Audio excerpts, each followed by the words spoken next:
और आइए अब एडिटर्स टेक में अनिल जी से समझते हैं बाजार में हुए आज के शानदार एक्शन के कारण।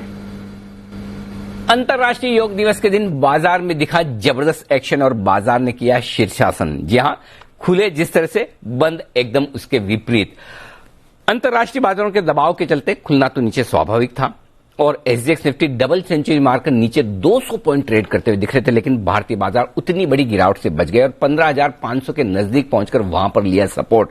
और शुरुआती आधे घंटे में जो कुछ वीकनेस हुई उसके बाद धीमे धीमे रिकवरी के आसार बनते हुए दिखे और ठीक शुक्रवार की तरह भारतीय बाजार दिन के हाई पॉइंट की तरफ जाकर बंद होने में कामयाब रहे। लेकिन आज की जो रिकवरी थी वो शुक्रवार के मुकाबले में काफी बेहतर, क्योंकि आज न सिर्फ हमने 15,600 को पार किया, 15,700 को भी पार किया, 15,700 को पार करने के बाद वहां टिके भी और उसके ऊपर बंद होने में भी कामयाब रहे। और न सिर्फ रिकवरी आपको निफ्टी में दिखी, बल्कि बैंक निफ्टी भी दमदार तरीके से ट्रेड करता हुआ नजर आया और 34,870 के नजदीक जाकर बंद होने में कामयाब रहा। तो आज की रिकवरी बहुत ही जबरदस्त थी। और इस रिकवरी में एक और अच्छी बात जो रही वो ये कि न सिर्फ दिग्गजों में रिकवरी थी, बल्कि मिड कैप और स्मॉल कैप शेयर भी भरपूर एक्शन में आगे आते हुए नजर आए।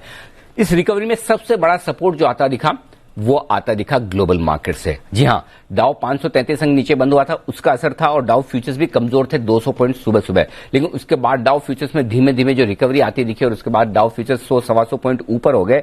भारतीय बाजारों के बंद होने तक 200 पॉइंट डाउ फ्यूचर्स ऊपर थे। तो अमेरिका में 5 दिनों की गिरावट और ब्रेक लगने के पूरे आसार, इसके दम पर भारतीय बाजारों में एक्शन तेजी का, शॉर्ट कवरिंग का, फ्रेश खरीदारी का बनता हुआ दिखा और 15,900 से 450 पॉइंट का करेक्शन देखने के बाद बाजार आज बेहतरीन रिकवरी दिखाने में कामयाब रहे। तो ओवरऑल एक राहत भरा ट्रेडिंग सेशन है, स्पेशली जब मंथली एक्सपायरी का हफ्ता और उस हफ्ते की शुरुआत आप बड़े कमजोरी के साथ करें और रिकवर कर पाए तो इससे बढ़िया कोई बात हो नहीं सकती। तो जैसे खुले उसके ठीक विपरीत बिल्कुल मजबूती के साथ आज बाजार हुए बंद।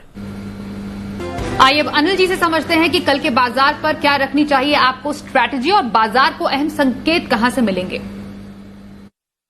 जहां तक कल के बाजारों का सवाल है, देखते हैं अमेरिकी बाजारों में किस तरह का सेशन रहता है। उतार चढ़ाव तो वहां पर भी भरपूर है और जब हमारे बाजार बंद हुए तो 200 पॉइंट ऊपर डाउ फ्यूचर्स ट्रेड करते हुए दिख रहे, तो वहां का एक्शन तो हम समझेंगे और वहां से संकेत लेंगे जरूर। लेकिन फिलहाल अगर भारतीय बाजारों के संकेतों की बात करें तो 15,500, 15,575 मजबूत सपोर्ट के तौर पर बाजार में अब सामने आते हुए दिख रहा है। और कल के सेशन के लिए ऊपरी स्तरों पर 15,875 से 15,900 की रेंज होगी, जहां तक जाने की कोशिश निफ्टी कर सकता है एक बार 15,800 के ऊपर टिकने के बाद।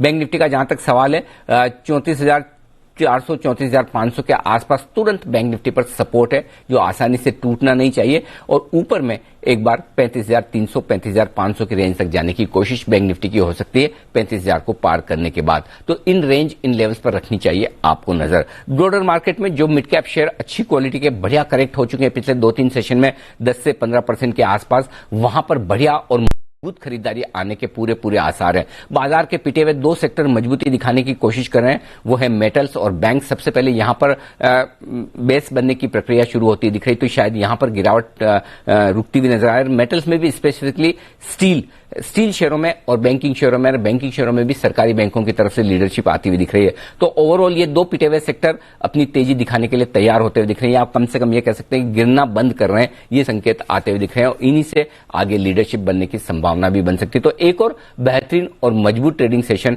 कल होने की पूरी उम्मीद, बशर्ते कि ग्लोबल मार्केट थोड़ा सा हमारा साथ दे दे। अमेरिका में एक अच्छा 100, 150, 200 पॉइंट की तेजी का अगर सेशन भी बन जाए डाउ में, तब भी भारतीय बाजारों के लिए काफी होगा।